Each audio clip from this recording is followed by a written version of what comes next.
So, hi everyone. This is Maria from Paul's Alchemy of Women with, I believe, our 16th podcast. I am very excited today to talk to Sarah Gallo, Sarah Weber Gallo. I don't know if you go by that, my cousin, and also a professional dancer. So, I'm very excited to talk to you.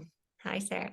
Hi, Maria. Yes, I use all of my names, Sarah All the Weber. names. I use my Facebook. I only use those names on Facebook. So, yeah. So, if you would like to just introduce yourself and talk a little bit about your dance background, she was a rocket if she wasn't going to tell you that. I might have included it. Yeah, so I've been a dancer all my life, starting with the little kid classes that, many girls and now boys have in their their pre-K ages. And I always trained, and I was going to not be a dancer professionally, so I went to school for psychology. And then I left college going, oh, I'm a dancer. So I moved to New York and got the proverbial waiting tables job. And I've been dancing professionally ever since. So this is about to be my 25th season, or I am currently in my 25th season with the Metropolitan Opera Ballet, which has been an artistic home for me forever and ever. And as you mentioned, I'm a former Rockette. I also have an MFA in dance. I'm a college professor at Montclair State University and NJCU, and sometimes at Malloy College. And I am so I also run a dance academy here in Hoboken, Mile Square Theater Dance Academy, which is a thriving, robust, unwieldy dance academy full of everybody from 3-year-olds to adult ballet enthusiasts.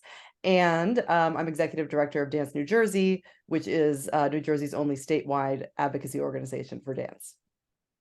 Wow. So just a couple of things. We've been trying to do this because Sarah is very busy. So that's a lot of things. True. Yeah, so the reason why I was so interested in talking with you is because, we're not going to directly talk about menopause today, but because I find this topic of dance very interesting, because one of the things I talk about in my menopause coaching and the programs is the pressures that women feel on their bodies from their whole lives. And so the reason why, other than you being married to Joey, my cousin, I wanted to talk to you because I know that you're an interesting woman, and also because I feel like one of the biggest places that I imagine you feel is pressure is the dance world. Yes. Always. I think we discussed over dinner one night, it's impossible to not be in that space when you grow up in front of a mirror wearing a leotard and tights. Right. And where at the time that I was coming up, this is less so now, a little bit less so now, but really thinness was a virtue, and it was a ticket into a profession, a career in ballet. And I will say that I think I always was. I mean, now when I look back, I was definitely naturally skinny as an adolescent and a teenager. I didn't feel that way because in comparison to others, maybe I wasn't some of the more successful ballet students. So at around the age of, like, in my teen years somewhere, I just realized, like, I'm never going to be the skinniest girl in this dance academy. It's just not going to happen for me. So I'm going to be the strongest. So that was my thing. That was my, like, bullheaded competitiveness. Because also I didn't want to be miserable. And some of those girls were pretty sad. And also, I would just like to add, I mean, you can only see Sarah's face here, but I mean, I've known you for many years, and by regular standards, you're actually quite thin. I mean, also strong, but outside of the dance world, you would be Right. considered very thin, right? I think that Um, that is true. Yes. you know, she has a dancer's body, and so it's interesting how, like, depending on what your world is. Yeah. I actually just did a podcast on this, saying that when I was growing up, I've always had really strong thighs, and I wanted to do ballet, but my mom didn't have the money. So we didn't do ballet, but I have, like, I don't know if you know this about my brother and I, we have giant calves. So and thighs, and I never did ballet, but I had very thin friends growing up, very small Right. and really thin-legged, which, my best friend was Japanese. And so I would look at my legs next to her legs, and Uh-huh. I would be fat and like a giant beast. And now people are like, oh, you're so thin. And it's actually the same. So it's interesting what world you're in, Right. what experience you have. Uh-huh. And so it's good that instead of going thinner, you went stronger. So that probably has helped you. I think so. Well, I think that is part of, as we say, I've been a professional dancer for my entire adult life, and that takes a lot of resilience and it takes a thick skin. And I think that resilience probably started that day. Like, Uh-huh. go for strength, don't go for that different comparison. Yeah. And interesting because I feel like a lot of, especially young, when you start that young and skinny is the goal for a lot Yeah. of those girls, it has to, I feel like a lot of women can fall into that trap of I need to not eat, or going towards the eating disorder Yeah. I mean, instead of I going strong. Yeah, no, I mean, and I do think part of that decision-making process for me was that I was surrounded by young women with eating disorders, and I thought I just thought it was incredibly sad, and I tend to want to be a happy person. So I was like, how do I bring this all into balance for me? And that was what I was able to do. I will also say that my younger sister was a very skilled ballet dancer, far more naturally skilled than I. Um, and she really stuck in the classical mindset of that thinness and that sort of value system. And it became too hard for her.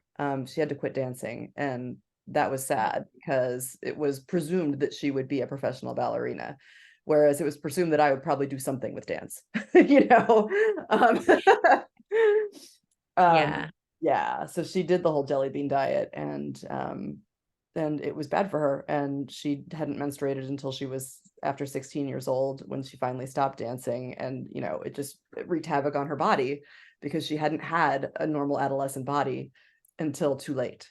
So Oh, I feel wow. like she's been in a state of equalization for the rest of her life after that. Oh, wow. I didn't even think of that in this topic, but yeah, that is a serious thing with besides the fact how much that someone trying to be a professional ballerina has to train, just that on your body, plus the very skinny. I mean, that can really, yeah, wreak kind of hormonal disaster forever. Yeah. Absolutely. Yeah. That didn't even occur to me when we first decided to talk about this, but Right. yeah. You never know where a conversation's going to go. But another thing that always comes up for me when I think about body image and stuff like that, and it all goes back to formative years, is that I'm a child of the 70s, and my mother was on and off all different diets. I remember it so clearly. Like, my childhood was about what my mother was eating or not eating. And there were days where I took a Slim Fast shake for lunch because that was presumed to be enough nutrition for a meal. And then, of Oh, course, I God. was starving, and I Yes. would like eat a corn dog and an ice cream bar afterwards. Right. This that shit, I remember my mom also dieted. I don't talk about this much because she doesn't like, I always talk about my mom and she gets mad at me. Yeah, like, I was born in the 70s, but yeah, like most of my youth in the early 80s. And that was the thing, all of the diets and, 100-calorie snack packs and things like that. But, Your I nutrition. Yeah. remember eating and taking a Slim Fast shake and then eating, Yeah, being because it wasn't full. enough. It wasn't food. Yeah, like that was a beverage, and now what is the food? Exactly. Right. Interesting. And so did you feel, other than you looking around and that being the standard, did you feel a pressure of actual people actually saying that you're not thin enough, or was that just like your visual and knowing the No, standard? it was spoken as well. Because yeah, I'll remember I was dancing a pas de deux with a male partner who was like the one of the two young male dancers that was in my academy, right? And his father was a fairly mean person, and he was also a hugely fat person, like, just to place this in context. And he and my mother were looking at a picture of Brian and myself dancing together, and he was partnering me and I was in some sort of dip. And looking at the beautiful picture of us dancing, his father said, "Wow, you could live a month on that thigh." About me to my mother. And my mother told me, and I was like, "That guy's an asshole." And I moved on. Right. And how old are you when that, I did you was say how old? probably 14 Oh, in that like young high school, maybe late junior high. Yeah. mhm. And that is the worst. I mean, it's funny because I just, because this month, all of my podcasts are about something about appearances. And I wound up saying, my brother, who was just being a jerk, like he didn't really think this. He's 4 years older. And he, I don't know, sometime in seventh grade told me a few times that I was fat. I mean, that was like years where I thought, well, I maybe I am, because look at my thighs, and and I am, well, now who knows what size I am, because all the sizes are very crazy. But I was an 8, remember? And Yeah. my friends were 4 because they were small, and I have big shoulders, and I couldn't do gymnastics because I was like too big, and so I felt fat, and it's outrageous to tell a young girl. I mean, he was my brother, and he was just being a Yeah. jerk. He And didn't he know. probably, and then he forgot and he moved on and it Yeah, stayed with like you, he's you like, I know? never said, but that sort of stuff really damages It young does. girls. And it stays. I mean, I hear, women in menopause talking about, oh, well, since I've always been overweight. And I'm like, well, you're not overweight now. Like where Yeah. it's like it gets in there and it doesn't matter what the shape is anymore. Right. Well, and then there's also um, it is culturally acceptable to fat shame yourself in the company of other women, Yeah, even if it's not true. right. It becomes like a joining or a self-effacing that makes you more approachable, I think sometimes in Well, yeah, our because in our love female every culture. part of the body. Women are, there's got to be something that you hate about your body to, yeah, like you're Yeah. saying, have some sort of camaraderie or something. I can remember I was in grad school and we were just sitting and this was like in my directing class, and the professor just said, let's just go around the circle and say something about ourselves right now. And the thing that I really wanted to say, and I can't remember if I told you this that night at dinner, is I'm really happy with my body. But I didn't say it because I knew my professor was not. And I just felt like I'm going to send this woman into a spiral if I say my truth, which is that I'm fine. And so I didn't. I just said something else random. Yeah, that's true. I haven't thought about that, but yeah, it's got to be some sort of self-deprecating thing about your body, because I find myself, that's interesting, because I find myself doing that a little bit because, now I'm 46, and I literally, people sometimes say they hate me for this, and then it makes but I stopped growing height wise in seventh grade. Mhm. I got to the weight that I am, and that's the weight I basically have been since then. Yeah. Right. Which is kind of crazy. But it's just, I've tried to modify it a little, to see like, well, maybe even when I was a vegetarian or even when I don't exercise, my body likes to be at this weight. Yeah. I find myself, if I say that out loud, I'm like, oh God, like I've weighed the same amount since seventh grade. Yeah. Now I'm somehow being an asshole. Yeah. I, Because you don't have to I'm, buy new clothes every year.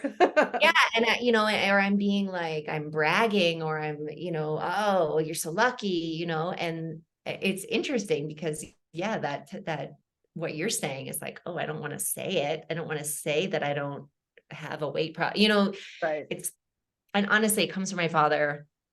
I don't do that much. It's genes, really. Right. And I'm sorry. It's the luck of the draw. Right. Yeah. Yeah. So it's interesting. And so, but I love that, like what you're saying of, it sounds like even young, you had a pretty strong sense of self that a lot of young women don't have. And that, maybe that didn't really affect you so much, that he said that about your thighs, and that you chose to be strong. So where do you feel that, like, that strong sense of feeling okay with your body and saying you like your body? Where do you think that you got that? Because it's not very common, unfortunately. Yeah, I don't know where I got it. I think that as well, I was the first child in like the on both sides of the family. And I do think that I had a strong sense of being loved by everybody in my family, especially the older generations, my grandparents, my grandmother especially. They just really lifted me up. And so I always had a sense that I could do anything. You can be Mhm. president, you can be whatever, and because that litany was there, it was that combined with and it's you that's going to do it, not somebody else that is going to do it for you, right? Like it's not a marriage thing, it's a you thing. So I don't know, that is a strong sense of self that I carry with me from my early childhood, and I can say that my siblings and my cousins don't share that same sense of Oh, self. And I don't know if it's just because, I was the first, so I was the first to get all the attention. mm, um my grandmother, the one who I described, she was pretty terrifying to a lot of people, but not to me.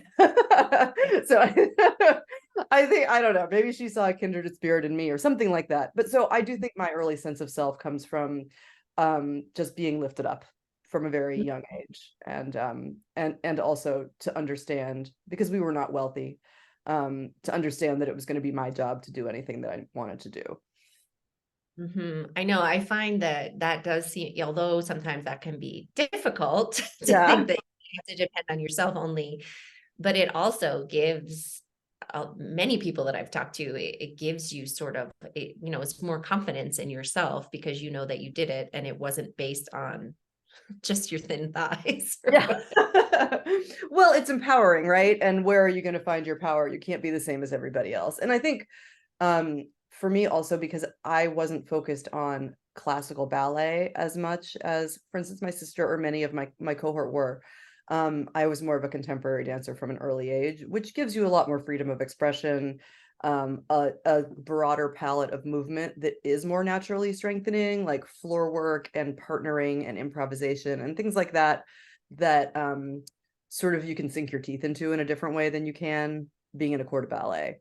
For me, at least, that sort of it jibed with my value system, I think. And And so, would you find that the body, I was like gonna say specifications, that sounds awful, but really like, is there more freedom? Because I know ballet is very strict about a lot of things, have a certain look of whatever. So do you feel that in the more contemporary dance that you have more freedom with body shape also and image? yes, I think that was true when I was training and for most of my early career. I think now I think there's an attempt to change, to sort of evolve the classical ballet body. And I don't know how far it's going to go. I think it's great that there are more women in charge of the biggest ballet companies in America right now, and that makes a huge difference. Um, because both of those companies had pretty, I'm thinking of American Ballet Theater, New York City Ballet. They had pretty toxic patriarchal cultures for most of their existence. And now there are like two women in charge of City Ballet and a woman in charge of Ballet Theater, and that's great. Yeah, I know, because I went with a friend whose daughter was in ballet, and it was hot. I was in New Jersey, and I had my hair up, and I just had a habit of the, ballet bun Yeah. for years, and I had that on, and I had sort of a camisole type dress on, and Uh-huh. so everyone, and I have ballet shoulders basically. Have a good posture. Yes. So, um, just the yoga also, but I'm pretty bony up here, right? And so everyone thought, of course, that I was a ballerina, but I know that I'm too fat, to be a ballerina because of the way my shape is. It's not very thin. And so I kind of, I always wanted to be a ballerina, and I'm kind of glad that I didn't, because I feel like because of the other pressures I had when I was a kid without doing ballet, I feel like perhaps I would have gone skinnier. Yeah, yeah. I mean, lots of people did. I And mean, I can remember once seeing, sorry to interrupt, but just no, seeing no, City, no. Go ahead. City Ballet years ago. And I remember one of my colleagues at the Met saying, "Oh, you should see the company now. Like, they got some curvy girls up there. It doesn't look like it used to." And I was like, okay. And I went and I was like, everybody is really tiny and skinny. Maybe that girl has boobs. And then Right. Because you're supposed to also be flat but chest. yeah, and my lens had been shaped by what I had been told to expect. So then I started to see curve where I hadn't looked for it before. And then I saw the dancers come out the stage door and they were so tiny that I was like, what is going on with my visual perception right now? Because on stage, like again, and that's true of dance, like on stage you look much larger than you are because you are projecting your energy out from the center, but when you see a dancer in person, they can often Yeah, diminish themselves. Yeah. interesting. And so what I was going to ask is, so we talked about your sense of self, but then also have there been times that you haven't been able to have that within yourself, or, you know, when you were doing a certain type of dance or in a certain place, like, did you succumb kind of to that pressure in some way internally? I think I think when I was dancing professionally, and now I'm still doing a little performing, but I mostly teach and administer. Um, when I was dancing full-time professionally, I was that bull in a china shop the whole time. This is me going into this room, this is me in this dance. Um, Having stepped back from that during the first year of the pandemic when there was no performance work at the Met, but I was still teaching a lot, a full load, mostly half online, half hybrid, you know, that horrible couple years. And so I found myself in a situation where I was constantly looking at myself in a camera, um, Oh. with a bunch of high school or college students looking back at me. And I was like, oh shit, I'm starting to body shame. I'm face shaming myself. I got to blend everything in. Do I need Botox? You know, this is unacceptable. And I'm getting the 11s. And you know, we got back to, you know, we left the Zoom world, but I was still mostly teaching. And, you know, I said to my friend, my good friend from college, who's also a dancer and a dance teacher, I go, I think I'm doing that thing. I think I'm body shaming myself. And and I must be having some dysmorphia because I fit in the exact same clothes that I've always worn. Like maybe I gained a pound, but why does it feel so monumental? Right? Why is this still part of my value system? And I think it was because I didn't have the satisfaction of performing. So it was like loss of identity, right? And so then you start to pick yourself apart when you start to lose an important part of your identity. Well, and also anything inside that didn't feel good came out in Right. pandemic. Any tendencies toward anxiety, Yeah. anything there.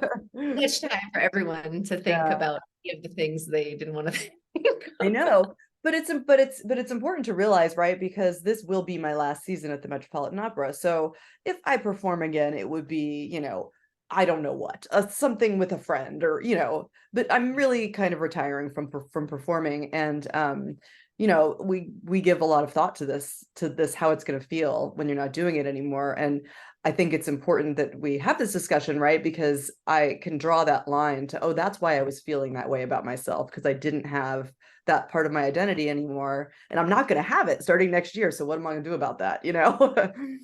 Right. Yeah. And because, I mean, I'm sure partly retiring at your age is for your own body, because that's a hard Yeah, lifetime of lots of impact. dance impact, and, you know, overworking some things and being hard on your muscles and your feet and all of the things. And there's this idea of the dance world that like you're too old to dance. Sorry Yeah, to put it that way. But, you yeah, know, no, like that, I mean, you know, it's like all athletes of all kinds. I mean, in some category, it's correct, because you can't, your body has done so many things over the years that you're not 20. I mean, that's true for all of us, whether you dance or not. But, you know, and with athletes, and also I imagine there's like an icky pressure in the world of like, oh, yeah, that's true. And yeah. I have so many things to say about that. I'm pretty much, I don't want to, I mean, I don't want to offend you. I mean, No, no, I'm Sarah, not offended at all. It's a real thing. just Um, I don't, no, right? I have had the real good fortune of working in a union company for my whole time. And I have been the union delegate and on the negotiating committee for all these times. So I have a strong sense of my rights at the Metropolitan Opera, and I have the right to perform as long as I fucking want to. Now, I am not going to do that. This is me saying this is my last year. And for the last decade, I have been, oh my God, I'm cursing on your podcast. Is that okay? No, it's okay. This is New Jersey podcast. You can say fuck. I had a couple of very sassy guests. I can be salty. Um, anyway, for the last decade, I've been shedding roles that I no longer need to perform. I don't get as much joy out of them, or maybe they're hard on my body. It's really time for the younger generation to take over some roles. It just happened that this season, three of my productions that are kind of beloved happened to come back, and I was like, you know what? Let's do this. Is great. Let me do these three tracks, and then I'll be gone, and then I'll be like, I had a really good run. So being in a union company is everything for that sort of pressure to retire situation that you're discussing, which is absolutely true. I'll be 50 this year, so I'll have spent half of my life there. And, there was definitely a you're not dancing beyond 30 ethos when I was a young dancer. Like, it was just not done. You may go teach, but that's it. So Right. I'm happy that, I landed in this place at the Metropolitan Opera where there is, it's not always great, but there is a respect for artistry and theatricality that is some different than in some concert dance companies, because everything that we do has to be related to the action of the opera, right? Or the story the singer is telling. So it's different than concert dance in that you need a 50-year-old dancer on stage because that dancer is drawing the story together for the younger dancers who can maybe turn a little bit more. And I think what's great about it is when you look at the stage, it looks like people, like it looks like humans and humanity, like it looks like what New York looks like, for the most part, which is an evolution that has happened there, and it's been really mindful. So I don't know, that was kind of a ramble. What else was I going to say about that? No, but I mean, I also know what you're saying, and also Yeah. not just little tiny blonde, white blonde dancers also is, that's it's a little different topic. We can have a podcast another time, but Yeah. yeah. But no, that's interesting. Yeah, because I know I'm happy to hear that because I don't talk to you very often. So it's nice to hear all these different things. And yeah, because that's always something in my mind of like, are they trying to push you out? Yeah. Great that is not the case where you are, but I mean, honestly, like, I think they might want to push me out because I'm a rabble rouser, but they can't because I'm a rabble rouser. Because it would look like retaliation. So that means that I have the freedom to speak on behalf of younger dancers who probably don't feel as secure in their job there, which is great and important, I think. yeah, I mean, how do I want to phrase this? I want to ask you some questions more about, I want you to talk some more about this confidence that you have. And because that's something that, it's probably helped you just in your life and in the dance world. And, when I am talking to women in my group and Mhm. women on my podcast, the lack of confidence is where we kind of get screwed. And Mm. so either that's kind of someone going into the eating disorder realm, or just feeling shitty about yourself all the time, or getting together with men that wasn't good for you, and all of Yeah. those things, doing lots of things over your whole life. And I'm hearing it now with menopausal women of, I'm still falling into this, like, that's my thing that I talk about a lot on the podcast, is what's mine and what isn't. So really Okay. discovering, do I want to change my face surgically, or is it a pressure? Do I hate my wrinkles? Do I feel like I'm too fat? Like, actually within yourself, but it's so hard to separate It when is. you haven't especially if you haven't had serious confidence in your life. So Yeah. it's just like such an interesting thing to me of how to, I mean, I know you're just a strong person. I think you were just born like this, actually. But Probably. is there, is there something that you could speak to on that about, being able to focus on, especially in the dance world, of like, what's mine and what isn't, and I'm strong and this is the way I dance, like I said, I know it's your personality, but also something about that, like keeping that sense of self, keeping that sense of what do I feel inside versus what's the crap I'm hearing. Hmm. It's not really a question, but just talk about whatever you want. Yeah.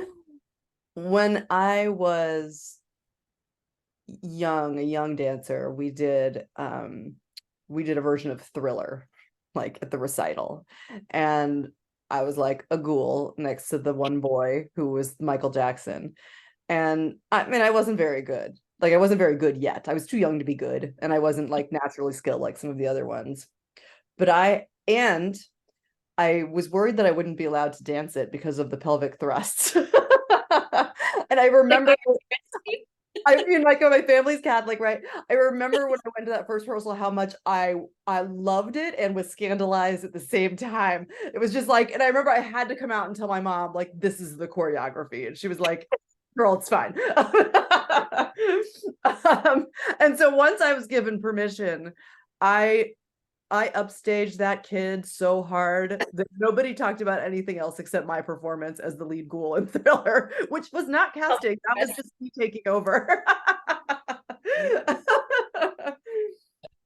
but but it speaks to like I guess it's like was form before function, right? Because I had the form of being a performer, but I didn't have the functionality of being a good dancer yet. So it was like that came first, and then I had to relearn everything from up above. And I think like I figured that out pretty early that I had a lot to learn. And so I don't know. I guess my barometer has always been pretty good about what I'm good at and what I'm not good at. yeah. That's really, Yeah. no, I didn't really answer your question, but I talk about whatever you want. No, but I mean, I think that is important, like, because, well, I'm like, I'm saying off topic, but I don't know what our topic is actually, so we can talk about whatever we want. Because I find that, and I know you have Sarah has a daughter also, but things that were told to me when I was a little kid, and I was born a fiery little kid. I didn't misbehave, but I just had a fire. Like I wanted to dance, I wanted to sing, I wanted to talk yeah. to people, I wanted to say, I don't like that. Mm-hmm. And I'm also, as I got older, realized like very highly sensitive. So things that felt gross or bad to me, maybe other people didn't feel, but I Mm-hmm. knew that I didn't like it. And I often was told, that's not right. It's not that bad. You don't have to feel that way. Uh-huh. And maybe you shouldn't talk so much, and maybe you Huh. shouldn't be so, and girls don't need to always be at the center of attention. Uh, And my grandfather, children speak when they're spoken to, kind of thing. My mom, of course, is not, my mom, she's not like that. yeah. But, that squishing down of the fiery girl Mm-hmm. is kind of how we get into this bullshit, because you could say, I don't want to do it like that. I feel fine in my body, but we're always like, oh, I don't want to do it like that because it's been kind of squashed down. So I feel like either if you're born sort of with a little people pleaser nature, Mm-hmm. or you're told for many years as a kid that you're too much, Yeah. so I would love to see us like not do that to girls. I know. It's funny. I would say that parenting is probably an area of non-confidence for me, just because you don't know, you only know what you know, right? And And also my you have a daughter, fire. yeah, and my daughter is a fiery, defiant human, just like I am. And the things that worked for me don't work for her. She's totally different in her different version of fire and defiance. So you're like, I guess I gotta trust you. Now that's hard because I like to be able to fix a thing, and there are things that I'm not allowed to do. And so I just have to let that go. And that is probably a big challenge for me as an adult woman, is letting some of that control maybe go. Um and and trusting and letting something maybe fail. Oh my God forbid, Well, I can't imagine that is easy. I don't have any children, but I can't imagine that is easy as a mom. Is I know, like, I'm 46 and my mom is like, if something goes wrong for me, and my mom is not like, let me take everything in Right. a really gentle grandmotherly way kind of mom, but Mhm. she's still like, she'll still get mama bear if something goes wrong for me. Yeah, yeah. And I don't think I think probably it's impossible to completely let it go, but yeah, like, I think that letting your kid be how they are, Mhm. especially if they're fiery, because what seems like maybe you could call it bratty as a little kid or disobedient or whatever is what can serve you, because you mentioned that you had a lot of support and lifting up, Yeah. probably also like be who you are. Yeah. Now, but the word bratty is that like took me right back, because that was I know, like that would such be an like age the cardinal sin. Like you're acting like a age brat. word. acting like a brat, and I'd be like, oh, I better stop. Like that was like the worst thing you could do, and I definitely got that a lot. People, I don't, you're probably not allowed to call your kid that I know, anymore. but we totally were. That was like, yeah, And it often was, at least in my case, like me saying no to something that didn't feel right or something that I didn't want. And so I want to say no to that. That yeah, doesn't feel good. I'm not ready to do this. You know, I don't like, even as an adult, I don't like to be like pushed or yeah, rushed or anything like that. And so yeah. I'll go like this if you push me, you know. Uh-huh. And, I might have a problem with authority. I don't know. I don't know. Yeah, Who's same. to say? But I feel like that has also served me because I'm like you in the like, this is how I am and this is the way I'm gonna do it. And I'm not gonna be fooled by your crap, you Yeah, know? yeah. And I think that serves women I think later. I think so too. And like that's my friends and I talk about this a lot with teenage daughters and all of our, so because of course we all raised our children like the sort of the opposite way that we were raised in some ways, like you know, we're elevating them more than we were elevated at young ages. So they were saying no all the time as part of their discovering their own autonomy, like way earlier than we were allowed to say no. But we keep saying, okay, it's hard now. It's hard now, but when she's an adult, it's going to be amazing. That's part of that, like, just got to trust it. Yeah. Yeah. Because I mean that, yeah, when you want to just like control the beast, like I'm sure, you know, like, because in some ways, yes, a very overly obedient child and that does whatever you say in the moment you say it would be really easy for you. And then And then in their adult life, when they're not, but yeah, you're not there and they want to be a professional dancer and they hear you're too fat and you're too this and you're the fattest girl in this group and you know that sort of stuff. yeah. I feel like then they're more easily swayed into not knowing what's theirs and Uh-huh. following other people. Yeah. Yeah. I mean, my big sort of fault as a young dancer is that I was tall. I was too tall. And I was like, well, that sucks for me, but like I literally can't change that. So Yeah. Diet away tall or exercise away tall. That yeah, is for I can't change it. So I'm always going to be in the back. And I'm never going to get partnered. And occasionally I'll have a solo with a bunch of little kids around me. Like that's what I'm doing. yeah. And it's interesting because yeah, there's things that you know you can't change. And I said that in a recent podcast too, like including other than doing surgical procedures, your face is just your face. So first, it's not, it shouldn't. I posted a thing, I don't know if you saw it. It was from John Mayer, and he was like, you know, if you want to be beautiful, be kind, because otherwise it's just congratulations on your face. Yeah. He's really true because I'm like, I had these parents, the face came out like this. I haven't done anything surgically. It just is. And so, like, for you to say you're so beautiful, I'm like, well, it's nice to hear, but it's not, it shouldn't be the highest female compliment Right. because what the hell did I do for it? Well, and it's impossible for it to last in that way. Um, oh, who was I listening to? It was a Mark Maron. He was interviewing Brooke Shields. Hmm. She, luckily it was an interesting interview. She does have a strong sense of self too, and kind of a crazy childhood. But I mean, that was part of her from a young age. She was like, "Why are people complimenting my face? I did nothing to earn this. It's just my face." Yeah. And you know what I've been talking about recently in my group is about that and how this fading of our looks Yeah.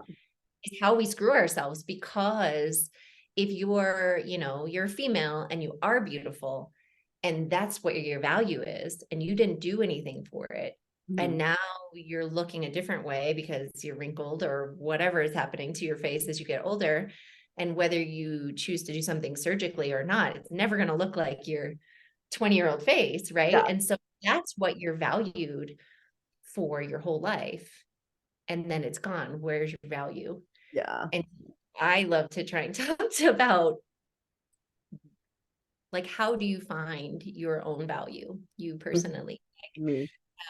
Because especially in this dance world where, you know, you didn't fit the exact Mhm. ballerina type Yeah. perhaps. but people are looking at you on a stage all the time. Right. Yeah. And of course, your dance is your value, but it's also your body. So I'm wondering, like, how do you separate that and find your value? I think that that is a hard thing for me just because so much of my power and my value has come from a physical practice, right? So now I'm still a part of that physical practice as a choreographer and instructor, but it's not at all in the same sense of flow. So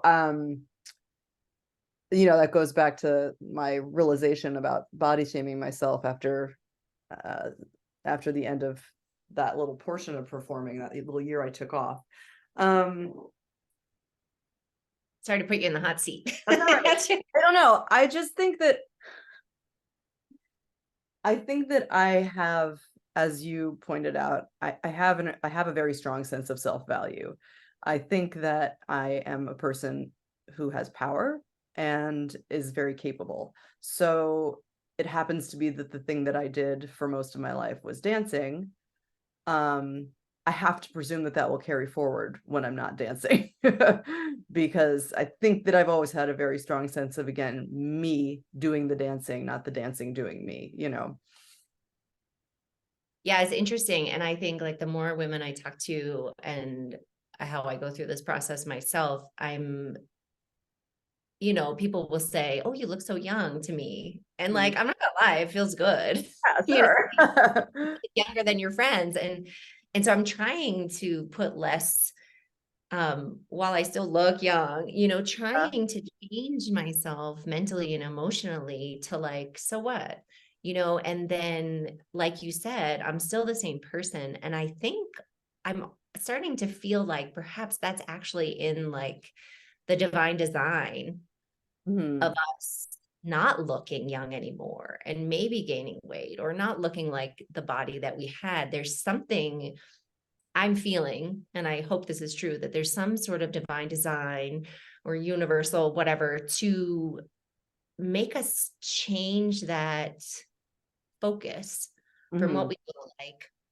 And I've said, getting off of leaving this idea of always having male attention, not in the way that you don't want to be desired by a man or you don't want a relationship, but just like having that focus because we're not going to be reproducing anymore. And I never Right. did. But so like that importance goes away. And so then now, although it's a little bit of like a painful transition, perhaps for some women, now we focus on the important things, Yeah. which is like what you bring to the world. And like for you, maybe what you're bringing to these younger, using your experience to bring something interesting and powerful to these younger dancers. Yeah. I mean, I'm trying to build artists, right? I'm trying to build choreographers. Um, so that they come out with a strong sense of skill beyond the ability to dance. That's part of my personal mission as a dance educator. Um, I have a lot of friends who are my age and older, and one of my friends just turned 50, and we saw her that day, and she said this is my time now. She's like, my young time was for my parents in school, and then there was work time, and then there was kid time. My kids are launched. I'm 50. Next half is for me. And I was like, yes, that's right. The next half is for you. And that was a great thing to hear. And I also noticed some of my friends who are a little older than I am absolutely saying no more. Um, Yes. Absolutely saying no and refusing to ask for permission in ways that I know that they did in their as younger people. And I find that really inspiring and empowering. And it's like, that's right. That's right.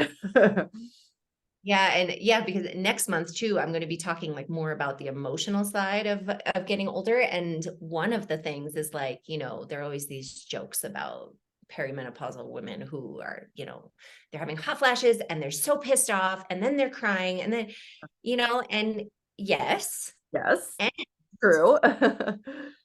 like how we talked about before this, squashing down the fiery little girls, Mm. it's also a thing that we have to struggle with as women of like anger is not, it's not a ladylike emotion or something like that. Yeah, yeah. I feel like that anger piece, which can be hormonal, Mhm. is to, I have a friend that calls it sacred rage, you know, harnessing this, can start as rage and then it ends at just like, no, that's not something I'm going to do Yeah. anymore. I will say that I interviewed for a position at the Metropolitan Opera that many people thought would be mine. It was an upper management position, and that I was sort of the natural choice for it. And there was a second towards the end of the interview process where I was like, now I know I'm not getting this job. And it was because it's because I didn't apologize for being better than the person above me. And I was like, I'm not going to apologize for that. I have a master's degree. This person never graduated from high school. And so I have a greater breadth of knowledge. And that's just the way it is. And then I did not get hired. So, what do you, and I, afterwards, I had a post interview with the director and I said, look, I know exactly when I didn't get hired. And it was because I said that. And he was like, well, no. I'm like, yes, it is. I said, you got to get used to this because women my age are tired of it. We're tired of apologizing for being good at our stuff. Yes. Everything, right? You can, well, and as far as your body, apologizing for being too heavy, for too skinny, too flat chested, too big breasted, too blah, blah, blah, all the things, and apologizing for being good at things, liking your body, Yeah. for being good, for being a great dancer, for feeling good about yourself, even if you're not the best dancer in the company, Right. Yeah. For feeling accomplished, Yeah, or for being smart, for being Mhm. like, that's what my current partner, he will always be like, God, you're so smart. And it really works out because he's also very smart, but we know different things. Yeah. And so actually I always joke like, oh, together we know everything, right? Yeah. But he knows all about NGOs and political things. And, he works with the communities here in Peru. And, he just has he's a mechanic and he does everything that I don't do. And so, but it's interesting because maybe it's because we know different things, but Mhm. he'll be like, God, you know so much. He's like, I think you know more than me, and it's not, maybe it's because he's older. He's 62. Actually only for another month. He'll be 61. He's 61. He's sorry. He's not gonna watch it. His English is, but he's a little older and he's an accomplished. So maybe he doesn't have that, but I've had that experience where it's like, I didn't really do it, but I felt like I should dumb down myself a little so Mhm. that someone, a boss or a boyfriend or somebody didn't think I was smarter. Yeah. Yeah. Yeah. I can't tell you how many times I felt like I have helped a man with a fragile ego to the right by just leading and then letting them say it, the thing that we have always done. And it's like, look, okay, I'm getting paid well to do what I love. So I'll suck this up right now because this is a means to an end. But my God, it's exhausting. It's emotionally exhausting, mentally exhausting to have to lead somebody. Well, and I think that's what you're saying, like, especially I feel like 50 is like the time where it's like 50 years of people pleasing and Mhm. not saying how great I am because I feel weird and, stroking your fragile ego, etc. Yeah. That's when you're like, that's enough. And Yeah. sometimes there's like a couple of years of rage about it. And I don't Mhm. think it's like, this is enough. What the fuck have I been doing? Why didn't I would love to go back and tell my 20-year-old self, I don't do, know. don't do that. So I feel like that's, yeah, you get this. I, I'm going to say no, because why wouldn't I? I don't care. I talk about that, like because I hate the phrase postmenopausal, because like Mhm. every part of our life is focused on not getting our period anymore. So it's like you're Yeah. pre-menopausal, you're perimenopausal, you're in menopause for like a second, and Mhm. then the rest of your life, you're postmenopausal. And I had this conversation with my mom. She's like, my mom is going to be 75 in November. Sorry, mom, tell you ever in your age, but I tell it all the time. Um, She's like, I had, she's like 25 years post-menopausal. She's like, so what? I'm just that for like, they lived to Like 100, it's, for it's like 50 it's like years. it's like being a widow or something for your former Forever. self. So we started calling it no fucks left to give time. Yeah. And so I think it's just like a powerful time. And so I don't want to keep you too long, but I do want to ask, where are you going to not give any fucks anymore? Oh, Um, You're gonna curse on my podcast. Whether it's with dance or whether it's within yourself. I think, Um, well, it's a lot within myself. Um, I and in my relationship with my husband, I think,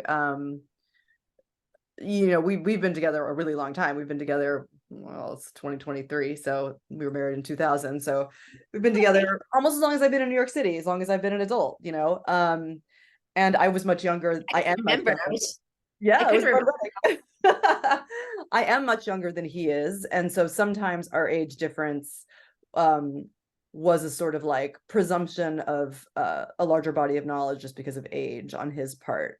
And then you come to realize sort of what your partner was saying, like, no, that's actually not true. It's just different. And in many ways, it's like a sieve. It's not full. So I'm here to help with the full part. And the saying no, and insisting upon a certain standard, I guess, is um has evolved in our relationship.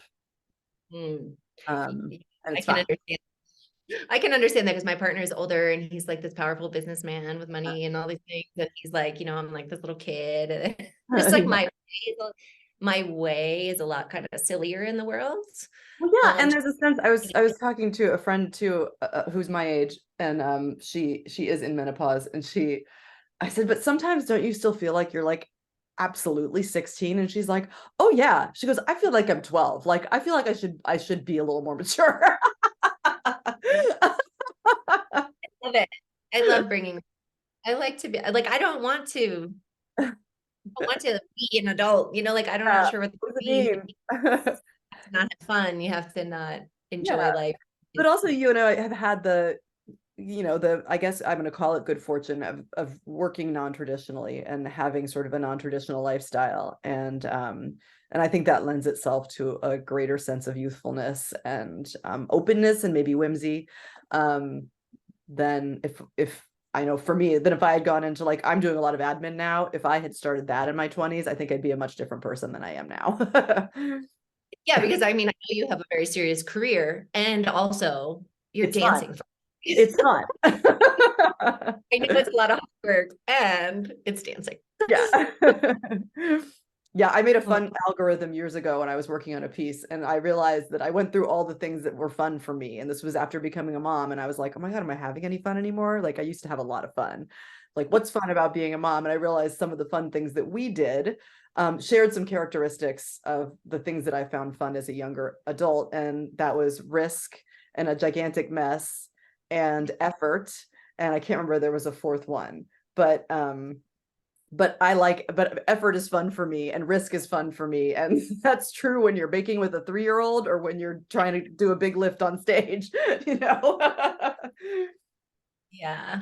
Oh my God. I love it so much. Trying to think if I have any more pressing questions for you that I'm like desperate to know. Um, yeah, I love everything that you've said about the dance world. And I hope that this interview with you can like inspire other women to take that piece, which of course I'm sure they're not all professional dancers, maybe none of them, but the piece of that I always find important is that piece of having that strong sense of self, knowing who you are, and the world is out there with their judgments and thoughts, and you don't have to succumb to them because you saw what it does to women and chose not to do that. And so I feel like that can be brought into anywhere of life. Yeah, all the different ways of finding excellence, right? Not just the one way. I love it. Yeah. Well, thank you so much. I love talking to you. And Yeah, this was really fun. And your kitchen and your laboratory looks so oh, cool. this is my All, bruja verde, my green witch. This all is your my apothecary thing. pictures and everything. I know. I always forget, and people will be like looking, and like I think Yeah. they're trying to read the book. So my herbal laboratory, basically. So thank you so Cool. much for sharing your time with me, and yeah, I'd love to have you on again to talk about anything that you want. Love it. All right. Bye, Maria. Thank you.